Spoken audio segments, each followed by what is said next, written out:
The Zephyrian Empire stretched across 7 star systems, their crystalline ships cutting through space like shards of living glass.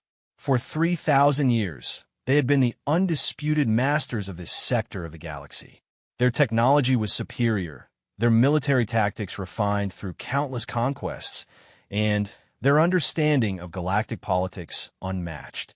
They had never encountered a species that posed any real threat to their dominance. Admiral Crixtal stood on the bridge of the flagship Eternal Dominion, her 4 arms crossed in satisfaction as she reviewed the intelligence reports about their newest target. The third planet orbiting a yellow, star-designated Sol. 3 by their scouts had recently developed faster-than-light communication, though they still lacked proper interstellar travel. Perfect timing for incorporation into the Empire.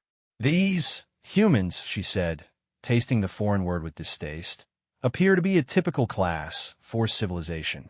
Single-planet species, primitive nuclear technology, still using chemical propulsion for their pathetic space ventures.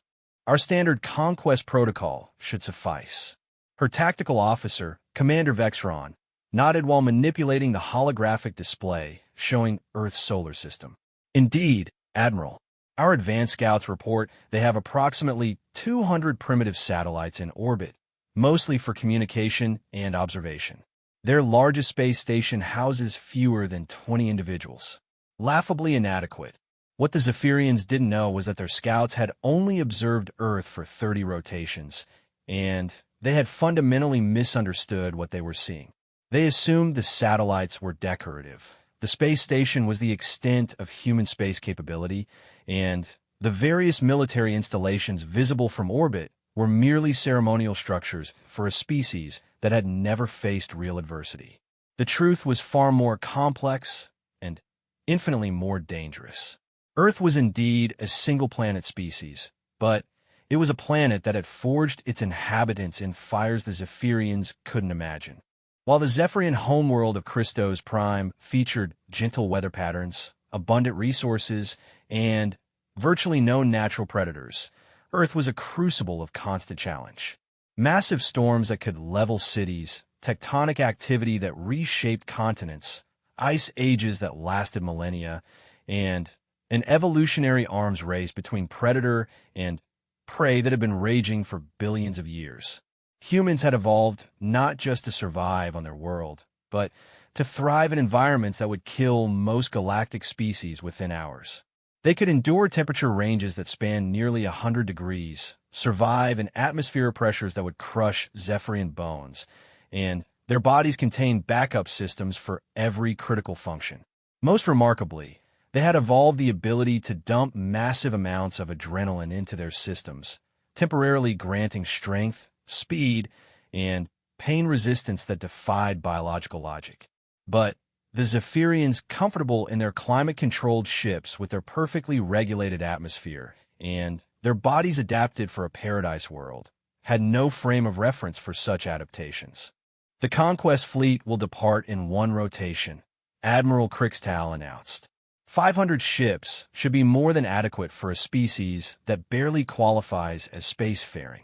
We'll follow standard protocol, demonstrate our superiority with a show of force, then offer them the choice between peaceful incorporation into the Empire or total annihilation. The bridge crew chittered their approval. It was a routine they had performed dozens of times before. Most species, when faced with the overwhelming technological advantage of the Zephyrian fleet, chose peaceful surrender. The few that didn't were typically reduced to radioactive ash within a few hours. Admiral, Communications Officer Zilnex spoke up. Should we attempt to monitor their communications during our approach? Understanding their primitive languages might prove useful during negotiations. A necessity, Crixtal replied submissibly. Their surrender will be evident regardless of language barriers. Fear transcends all communication boundaries. As the massive Zephyrian fleet prepared for departure, their intelligence officers compiled what they believed to be comprehensive data about Earth and its inhabitants. They noted the humans' tendency toward tribal conflicts, which they interpreted as a sign of weakness rather than understanding it as evidence of a species that had been honing its combat abilities for millennia. They observed human settlements clustered around coastlines and rivers, not realizing these populations had learned to thrive in the most volatile and dangerous environments on their planet. The Zephyrians sought a primitive species ripe for conquest. What they failed to see was a species that had spent its entire evolutionary history learning to fight against impossible odds and win. On Earth, various space agencies have been tracking unusual gravitational anomalies at the edge of the solar system for weeks. The readings were unlike anything they had seen before, suggesting massive objects moving in formation toward the inner solar system. Initial theories range from a previously unknown asteroid field to equipment malfunction, but as the anomalies continued to approach and more sophisticated instruments came online, a terrible truth began to emerge. Dr. Sarah Chun stood in the control room of the Deep Space Monitoring Station, her hands trembling slightly as she reviewed the latest data. "Jim, you need to see this," she called to her colleague. The computers finished processing the radar imaging for the Arecibo array. Dr. James Walker moved to her station, his expression shifting from curiosity to alarm as he saw the readouts. "Those aren't asteroids," he said quietly. "The formations are too regular, too organized. And the metallic composition readings." He trailed off, the implications hitting him. "We need to contact the Defense Department," Sarah said, reaching for the secure communication line. "And NASA, and the European Space Agency, and everyone else who needs to know. Because unless I'm completely wrong about what I'm seeing, we're about to have visitors. And given the size of that fleet, I don't think they're coming to say hello." Across the world, similar discoveries were being made as Earth's most sophisticated instruments turned their attention to the approaching anomaly. Within hours, the secret was out among the global scientific and military communities. Humanity was about to face its first contact with an alien species, and it appeared that first contact was going to involve a very large number of very large warships. The Zephyrian fleet, confident in their superiority and expecting an easy victory, continued their approach toward Earth. They had no idea they were about to encounter a species that had survived everything their homeworld could throw at them. A species that had learned to fight not just for territory or resources, but for the very right to exist on a planet that seemed determined to kill them. In the depths of space, two civilizations were on a collision course. One had never known true hardship. The other had been forged in hardship so complete that it had shaped every aspect of their biology, psychology, and culture. The Zephyrians were about to learn the difference. General Patricia Morrison stood in the Pentagon's Crisis Management Center, surrounded by screens displaying real-time data from every major space monitoring facility on Earth. The room buzzed with controlled urgency as military officials, scientists, and intelligence analysts worked to piece together humanity's response to the approaching alien fleet. "Status report," she commanded, her voice cutting through the background noise. "Ma'am, we've confirmed 500 distinct objects approaching in formation," reported Colonel Davis from the tracking station. "Current velocity suggests they'll reach Earth orbit in approximately 72 hours. The objects range in size from what appear to be escort vessels roughly the size of our largest aircraft carriers to massive ships that dwarf anything we've ever built." Dr. Elizabeth Harvard, the Pentagon's chief xenobiologist, stepped forward with her preliminary analysis. "General, based on the approach pattern and formation structure, this appears to be a military fleet. The largest vessels are positioned at the center of the formation, with smaller craft arranged in defensive patterns around them. This isn't an exploration mission or a diplomatic convoy. This is an invasion force." Morrison nodded grimly. She had served in combat zones around the world for 25 years, and she recognized the signs of an incoming assault even when it came from the stars.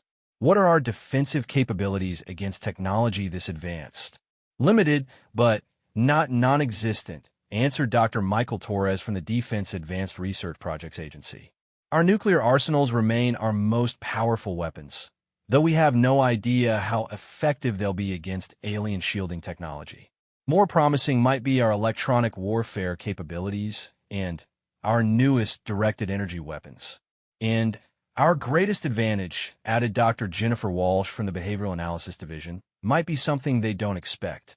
Every piece of data we've collected about their approach suggests they're following standard military doctrine. They're telegraphing their moves, maintaining formation, approaching openly. These are the tactics of a force that's never faced serious resistance. General Morrison understood immediately. They're overconfident. Exactly. In every human military conflict throughout history, overconfidence has been the downfall of superior forces. They expect us to surrender or be easily overwhelmed. That expectation might be our opening. As the discussion continued, similar conversations were taking place in command centers across the globe.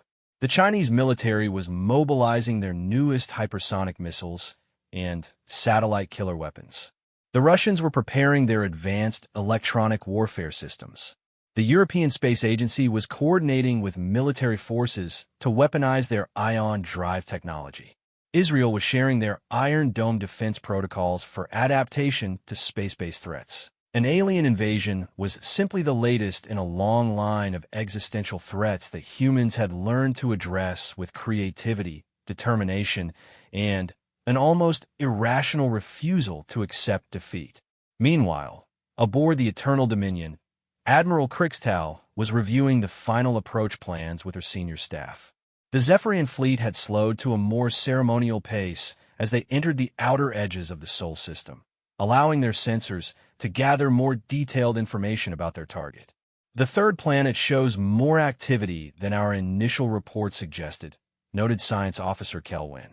We're detecting numerous artificial electromagnetic emissions and what appear to be additional orbital installations. Irrelevant Kriegstall replied. Even if they have twice as many primitive satellites as we initially believed, they pose no threat to our shielding technology. Have we prepared the standard surrender ultimatum? Yes, Admiral. As soon as we achieve orbital position, we'll broadcast on all frequencies demanding immediate submission to Imperial authority.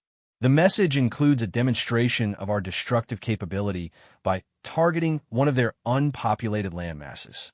This was standard Zephyrian practice. Arrive, demand surrender, and destroy something impressive but strategically unimportant to demonstrate their power. Usually, this resulted in immediate capitulation from the target species. The few times it hadn't, the aliens had found themselves completely outmatched and quickly defeated. But as the Zephyrian fleet approached Earth, they were beginning to encounter things they had never seen before. Their sensors detected massive underground installations that extended for kilometers beneath the surface. They observed spacecraft launching from the planet's surface and accelerating at rates that should have been impossible with primitive chemical propulsion. They intercepted communications transmissions that were encoded with mathematical complexity far beyond what their intelligence suggested the humans should possess.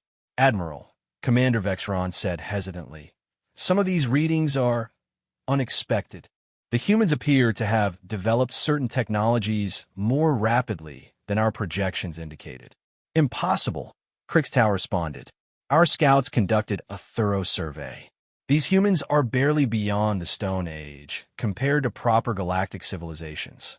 Any discrepancies you're observing are likely measurement errors or primitive attempts at deception. What Vexron was actually observing was humanity's response to the approaching threat.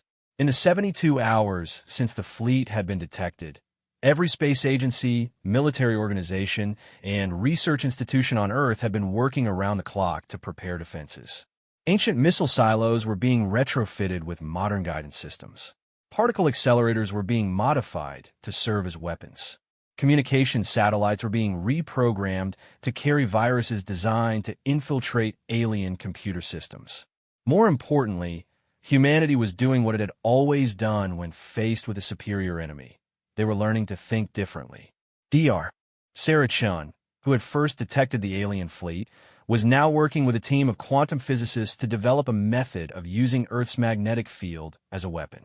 The theory was untested and probably impossible, but humans had a long history of making impossible things work when survival was at stake. In classified facilities around the world, Engineers were strip mining every piece of science fiction literature and every theoretical physics paper they could find, looking for ideas that might be adapted into actual weapons. The assumption was that any species capable of interstellar travel would have certain expectations about how space warfare should work, and those expectations might be exploited. Captain Lisa Rodriguez, a fighter pilot who had been hastily assigned to the new Space Defense Initiative, was reviewing tactical manuals that had been written in the past 3 days by strategists who were making educated guesses about alien combat doctrine. The key, she told her squadron, is that we don't fight the way they expect us to fight. We don't try to match their technology. We use our technology in ways that make no sense to them. What do you mean? Asked Lieutenant Thompson. Think about it, Rodriguez replied. These aliens have been conquering civilizations for thousands of years. They've developed standard procedures for everything.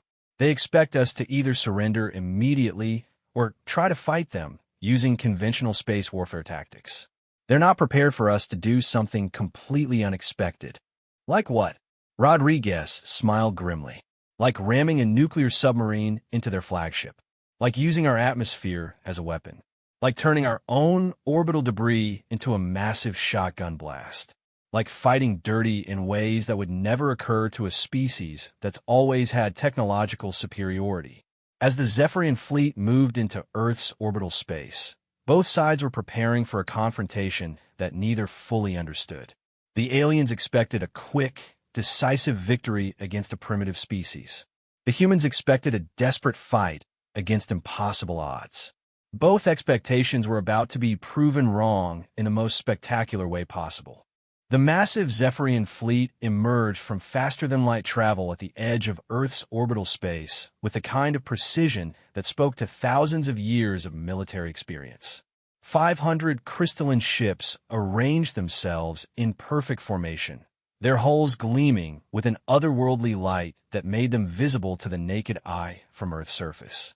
Admiral Krixtal stood on her bridge, her arms clasped behind her back in satisfaction.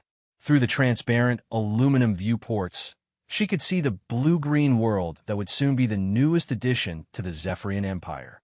Begin the standard protocol, she commanded. The communications array of the Eternal Dominion came online, broadcasting on every frequency that could penetrate Earth's atmosphere. The message was transmitted in mathematical sequences first, followed by simple pictographs, and finally, in broken English that their computers had cobbled together from intercepted transmissions. Primitive inhabitants of the Third World, the message began, you are now within the territory claimed by the Zephyrian Empire. Your species will immediately surrender all military capabilities and submit to imperial authority. You have 1 rotation of your planet to comply. Failure to surrender will result in the complete eradication of your civilization. As demonstration of our power, observe. The flagship's main weapon array powered up, a process that took several minutes as exotic energy coursed through crystalline focusing chambers. The target was a small, uninhabited island in the Pacific Ocean, selected specifically because it would create an impressive display without causing significant casualties. A beam of coherent energy lanced down from orbit, striking the island with the force of a small nuclear weapon. The entire landmass simply ceased to exist, vaporized so completely that not even debris remained. The ocean rushed in to fill a crater nearly a mile wide and several hundred feet deep. Impressive work, Krixtal said with satisfaction. That should convince them of the futility of resistance. Begin monitoring their communication channels for surrender broadcasts. What the Zephyrians had expected was immediate capitulation or at least panic-stricken communications between human governments as they realized the hopelessness of their situation. Instead, the response was something they had never encountered in 3,000 years of conquest. Silence. For exactly 17 minutes, every human radio transmission, every satellite communication, every electronic signal on Earth went completely quiet. The planet seemed to hold its breath. Then, on a frequency that the Zephyrians had monitored as carrying official government communications, a single message was broadcast. It was short, delivered in calm, professional tones by someone who identified himself as speaking for the United Earth Defense Council. To the alien fleet currently in Earth orbit, your demonstration has been noted. Your ultimatum is rejected. If you wish to take our world, you are welcome to try. Earth out. Admiral Crixtal stared at the communications console in disbelief. Replay that transmission. The message was played again, and then a third time. There was no mistaking its content or tone. This primitive species had just rejected the ultimatum of the most powerful military force in the galaxy, with a casual dismissal usually reserved for declining a dinner invitation. Admiral, Science Officer Kelwin reported nervously. We're detecting massive energy buildups across the planet's surface. Multiple facilities are powering up systems that our sensors cannot properly identify. Impossible, Crixtal replied, but her voice carried less certainty than before. Begin tactical scans. I want to know exactly what these primitives think they can accomplish. The tactical scans revealed something that defied every assumption the Zephyrians had made about Earth and its inhabitants. The planet wasn't defended by a few primitive orbital installations. It was defended by the planet itself. Massive underground installations stretched beneath every continent, connected by tunnels that formed a global network. Orbital debris that had appeared to be random space junk was revealed to be carefully positioned kinetic weapons. Seemingly innocent communication satellites had been modified to serve as electronic warfare platforms. Even a planet's weather monitoring systems had been weaponized. More disturbing still were the energy readings coming from facilities that shouldn't have existed. The humans had somehow constructed particle accelerators larger than anything in the Zephyrian Empire, fusion reactors that operated on principles the aliens didn't recognize, and weapons systems that appeared to be powered by controlled black holes. How is this possible? Commander Vectron asked. Our scouts reported these humans had barely achieved chemical rockets. The answer was something the Zephyrians couldn't comprehend because it was unique to species that had evolved on Deathworlds. When faced with an extinction-level threat, humans didn't just panic or surrender. They adapted, and they did it with a speed that defied all biological logic. In the 72 hours since the alien fleet had been detected, humanity had accomplished the impossible. Every theoretical physics experiment that had been shelved for lack of funding was suddenly given unlimited resources. Every military research project that had been considered too dangerous or too expensive was rushed into production. Every wild scientific theory that might possibly be turned into a weapon was being tested by teams of researchers working around the clock. Dr. Sarah Chen's team had successfully weaponized Earth's magnetic field, creating a planetary-scale railgun that could accelerate projectiles to significant fractions of the speed of light. Russian engineers had modified their nuclear arsenal to create weapons that would detonate in the electromagnetic spectrum rather than producing physical explosions, potentially overloading alien electronic systems. The European Space Agency had managed to create a network of orbital mirrors that could focus the sun's energy into coherent beams. Most impressively, a joint American-Chinese project had succeeded in creating stable micro-wormholes, allowing for instantaneous transport of weapons anywhere in the solar system. These weren't technologies that should have been possible for a species that had barely achieved spaceflight. But humans had a unique advantage that the Zephyrians couldn't understand. They were used to solving impossible problems under impossible time constraints. Every human alive had ancestors who had survived ice ages, volcanic eruptions, asteroid impacts, plagues, and predators that were faster, stronger, and better armed than they were. The species had learned to innovate not just when it was convenient, but when it was necessary for survival. Admiral, the tactical officer reported, his voice strained with disbelief, we're detecting weapon locks. Multiple weapon locks. From locations across the planet's surface, from their orbital installations, and from... Admiral, they appear to have weapons platforms positioned throughout their solar system. Crixtal moved to the tactical display, her four arms working rapidly to manipulate the controls.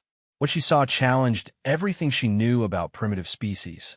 The humans had somehow managed to deploy defensive systems on a scale that rivaled the Zephyrian Empire itself, and they had done it in less than 3 rotations. This cannot be accurate, she said. These readings suggest they have weapons capable of threatening our ships. Admiral, Communications Officer Zilnex interrupted urgently. We're receiving another transmission from the planet. The voice was the same professional tone as before, but this time the message was longer. To the Zephyrian fleet, we have analyzed your weapons technology based on your demonstration. We find it adequate, but not superior to our defensive capabilities. You have 30 minutes to withdraw from Earth orbit and leave our solar system. If you refuse, we will consider your presence an act of war. You have been warned. The bridge of the Eternal Dominion fell into stunned silence. In 3,000 years of galactic conquest, no species had ever threatened the Zephyrian Empire. The very concept was so foreign that most of the crew couldn't process what they had just heard. Admiral Crixtal, however, was a military commander who had earned her position through decades of successful campaigns.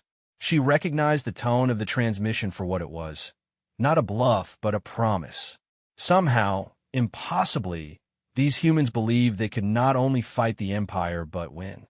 And if the sensor readings were accurate, they might actually be right. All ships, she broadcast to the fleet, raise shields to maximum power. Prepare for combat operations. We appear to have encountered our first actual military opposition in quite some time. The Zephyrian fleet began to spread out from their tight formation, moving into combat positions that had been refined through countless battles. But as they maneuvered, their sensors continued to detect more and more weapon systems coming online throughout the Earth's defensive network. What they were seeing was the culmination of humanity's greatest strength, the ability to turn any situation, no matter how hopeless, into an opportunity for survival and victory. The battle for Earth was about to begin, and for the first time in millennia, the Zephyrian Empire was facing an enemy that might actually be capable of defeating them. The 30-minute deadline passed with neither side backing down. Admiral Crixtal watched her tactical display with growing unease as more human weapons systems continued to come online. Her opponents weren't just refusing to surrender. They were actively preparing for a fight that should have been impossible for them to win. Admiral, Commander Vexron reported, all ships are at battle stations. Weapons charged, shields at maximum. But I must report that our tactical analysis is concerning. The humans appear to have deployed weapons on a scale that suggests they've been preparing for this conflict for much longer than our intelligence indicated. Crixtal studied the display, noting the positions of human defensive installations. They were arranged not in the chaotic patterns typical of primitive species, but in carefully coordinated fields of overlapping coverage. Someone with serious military experience had designed this defense network. Begin the attack, she commanded. Target their orbital installations first. Once we've cleared their space-based defenses, we'll proceed with surface bombardment. The Zephyrian fleet opened fire with weapons that had conquered hundreds of worlds. Coherent energy beams lanced through space toward Earth satellites and space stations, each blast carrying enough power to vaporize a small moon. What happened next redefined the Zephyrians' understanding of defensive warfare. The human installations didn't try to absorb the incoming fire or deflect it with energy shields. Instead, they simply weren't there when the beams arrived. Micro-wormhole generators, deployed at each defensive platform, created instantaneous spatial distortions that transported the platforms to different locations just before impact. The Zephyrian weapons struck empty space while their targets reappeared elsewhere, completely unharmed. Worse, the moment the Zephyrian ships fired, every human weapons platform in the solar system opened up simultaneously.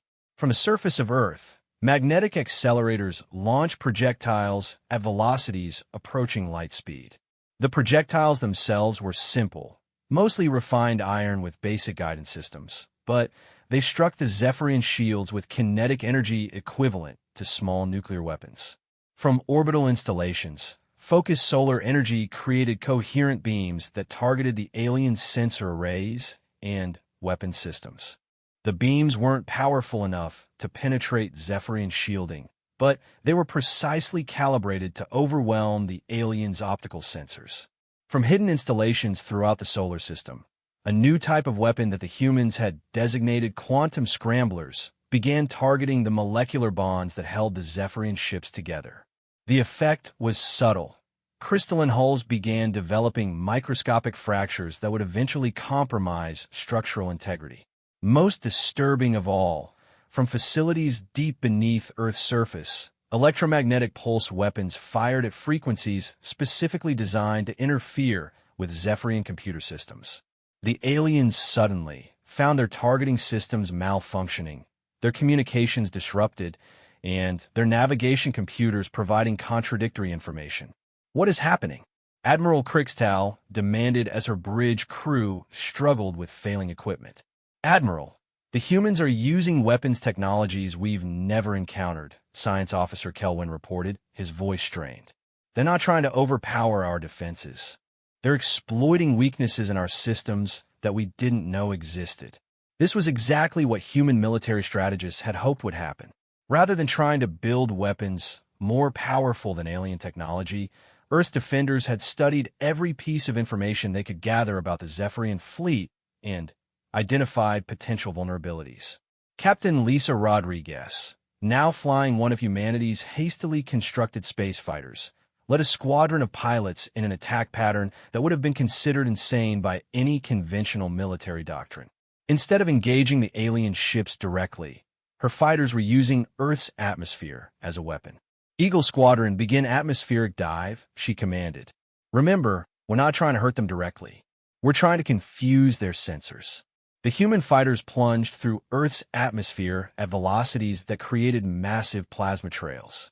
To Zephyrian sensors, each fighter appeared to be a much larger object, possibly a missile or small spacecraft. When the aliens targeted these apparent threats, they found themselves firing at phantoms while the real fighters used atmospheric friction to accelerate to impossible speeds before launching back into space. Meanwhile, Dr. Sarachin's magnetic field weapon was producing effects that defied the Zephyrians' understanding of physics. By manipulating Earth's magnetic field, her team had created a planetary-scale mass driver that could launch objects from anywhere on the surface directly at the alien fleet. The projectiles were simple chunks of metal, ice, or rock, but they were accelerated to such high velocities that they struck the alien ships like relativistic weapons. The Zephyrian fleet found itself under attack from every direction simultaneously.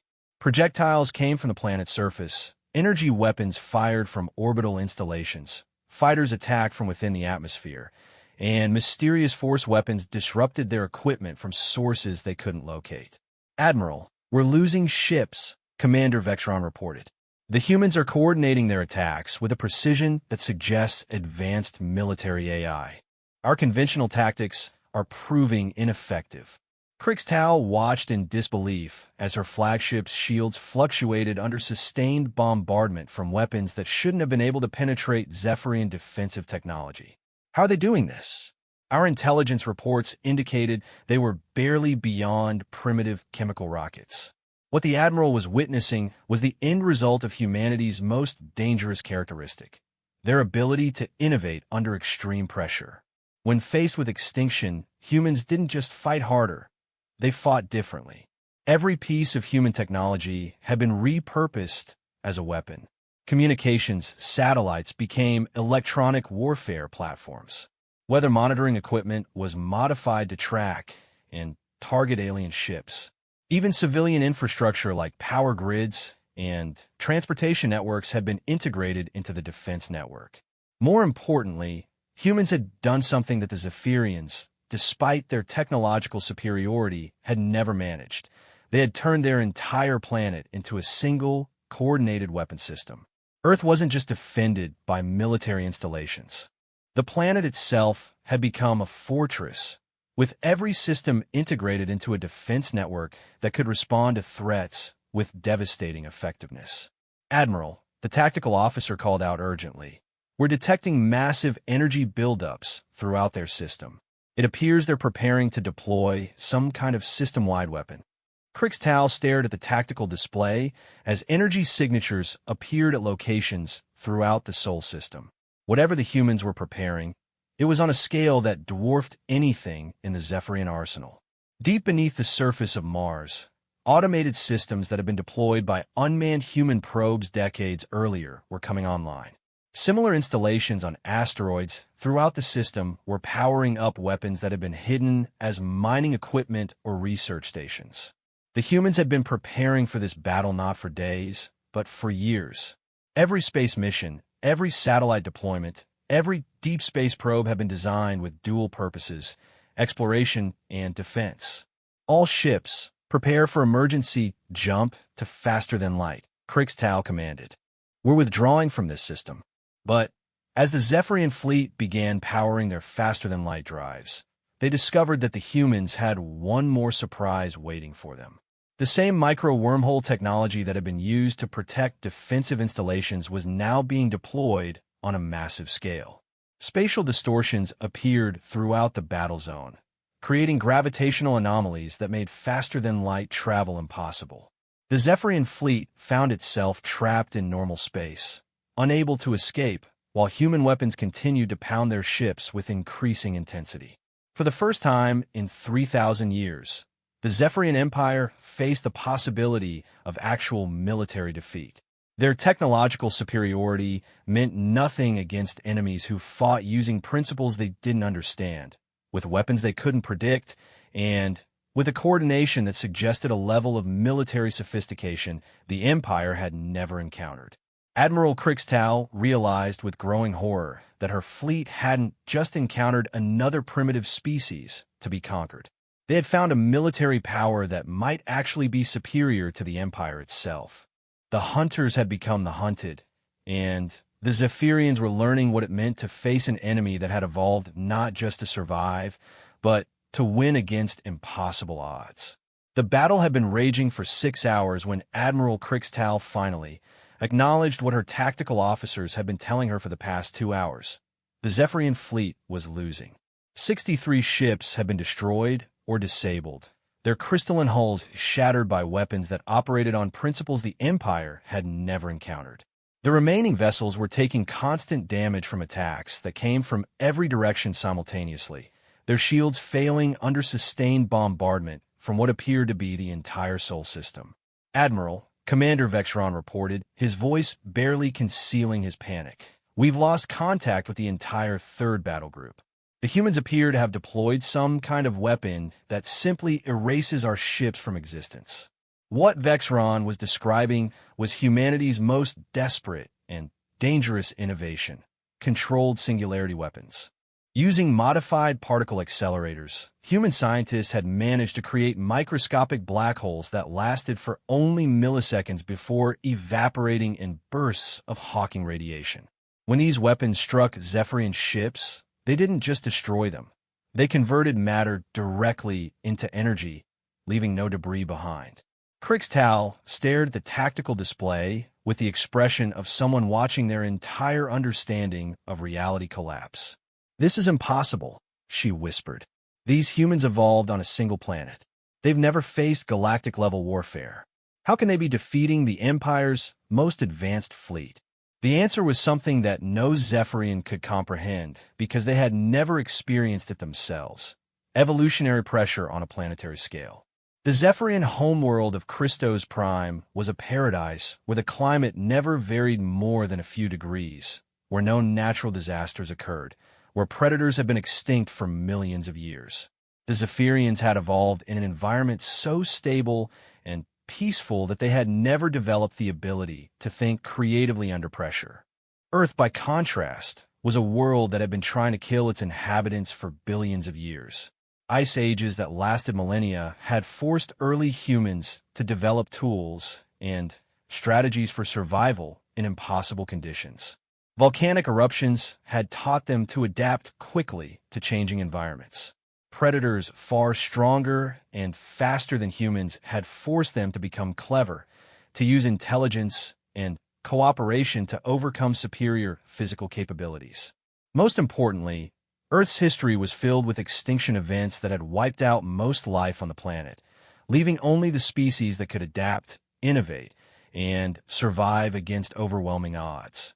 Humans were the descendants of billions of years of evolutionary testing under the most extreme conditions imaginable. Admiral, Science Officer Kelwin called out urgently, "We're detecting a massive energy buildup from the human homeworld. It appears they're preparing to deploy a weapon of unprecedented power." On Earth, every remaining power source on the planet had been linked together in a network that defied all engineering logic. Nuclear reactors, fusion plants, hydroelectric dams, solar installations, wind farms, and even geothermal systems had been connected through a quantum entanglement grid that allowed energy to be transferred instantaneously across the globe. Dr. Sarah Chun stood in the control room of what had once been the Large Hadron Collider, now modified beyond recognition to serve as the focusing mechanism for humanity's final weapon. "All stations report ready," she announced to the Global Command Network. "Planet Killer Weapon is charged and targeted." The weapon that Earth's defenders had created was conceptually simple, but practically impossible. They had turned their entire planet into a coherent energy projector. Every available energy source on Earth was feeding power into modified particle accelerators that created a beam capable of cutting through virtually any known material. "Admiral," the tactical officer aboard the Eternal Dominion reported, "the energy signature we're detecting is beyond our measurement capabilities. If they fire that weapon, it will destroy everything in its path." Crixtal made a decision that no Zephyrian admiral had been forced to make in 3 millennia. She prepared to surrender. "Open a communication channel to the human homeworld," she commanded. The response came immediately, in the same professional tone that had characterized all human communications during the battle. "This is General Patricia Morrison, commanding United Earth Defense Forces. State your intentions." "General Morrison," Crixtal began, struggling with words she had never expected to say, "the Zephyrian Empire requests negotiations for the cessation of hostilities." There was a pause, then, "Admiral, are you offering to surrender?" The word surrender hit Crixtal like a physical blow. The Zephyrian Empire had never surrendered to anyone. They were the conquerors, the dominant force in the galaxy, the species that other civilizations feared and respected. But as she looked at her tactical display, showing the ruins of what had been the Empire's most powerful fleet, she realized that their dominance had been an illusion based on facing only species that had never learned to fight for survival. "Yes," she said quietly. "The Zephyrian Empire surrenders to Earth." The communication channel remained silent for several minutes. When General Morrison's voice returned, it carried a tone of surprise. "Admiral, I'm not sure you understand our position. We're not interested in conquering your empire. We just want you to leave our solar system and never come back." This response was so unexpected that Crixtal couldn't process it for several seconds. "You don't want to become the new galactic power?" "Admiral, we have one planet. You have 7-star systems. We're not equipped to govern galactic territory, and frankly, we're not interested in trying. We just want to be left alone. But you defeated us. By galactic law, you now have claim to all Zephyrian territory." Another pause, then, "Admiral, we're humans. We don't conquer species unless they threaten us first. You attacked us, so we defended ourselves. Now that you've agreed to stop attacking us, the conflict is over. Take your remaining ships and go home." Crixtal stared at the communication console in complete bewilderment. In 3,000 years of galactic conquest, the Empire had never encountered a species that could defeat them, but chose not to exploit that victory. It was beyond their understanding. "There is one thing," General Morrison continued. "We want to establish formal diplomatic relations with your empire, not as conquerors but as neighbors. We'd like to set up trade agreements, cultural exchanges, and mutual defense pacts. The galaxy is apparently a dangerous place, and we think it would be better if we work together rather than fighting each other. You want to be allies?" Crixtal asked, the concept almost beyond her ability to grasp. "Admiral, you've spent 3,000 years conquering primitive species. We've spent our entire evolutionary history learning to survive on a planet that was actively trying to kill us. I think we could learn from each other. As the surviving Zephyrian ships began powering down their weapons and preparing for departure, Admiral Crixtal found herself reconsidering everything she thought she knew about galactic civilization. The humans had demonstrated something that the Empire had never experienced: the ability to win a war and then choose peace. They had shown that true strength wasn't about dominating others, but about protecting what you cared about and then extending that protection to former enemies. More importantly, they had proven that evolutionary pressure created capabilities that no amount of technology could replace. The Zephyrians had superior ships, better weapons, and more advanced technology, but they had never learned to think creatively under pressure, to adapt quickly to changing circumstances, or to turn desperate situations into opportunities for victory. 6 months later, the first Zephyrian diplomatic mission arrived at Earth.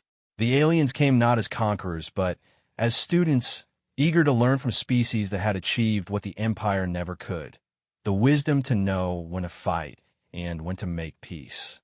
The Zephyrian Empire, humbled by their encounter with humanity, began the long process of transforming from a conquering force into a galactic peacekeeping organization. They established defensive alliances rather than tributary relationships, shared technology rather than hoarding it, and learned to see strength not in the ability to dominate others, but in the ability to protect those who couldn't protect themselves. And Earth, the small blue planet that had defied the galaxy's greatest empire, became the model for a new kind of galactic civilization. One based on cooperation rather than conquest, on mutual aid rather than subjugation, and on the understanding that true strength comes not from never falling down, but from always getting back up. The humans had taught the galaxy the most important lesson in the universe: that the most dangerous species aren't the ones with the biggest weapons or the most advanced technology, but the ones who have learned to survive against impossible odds and still choose to be better than their circumstances. In the end, the elite aliens had attacked, expecting an easy victory. Instead, they learned why humans from Deathworlds don't just survive. They thrive, they adapt, and they turn every challenge into an opportunity to become something greater than what they were before.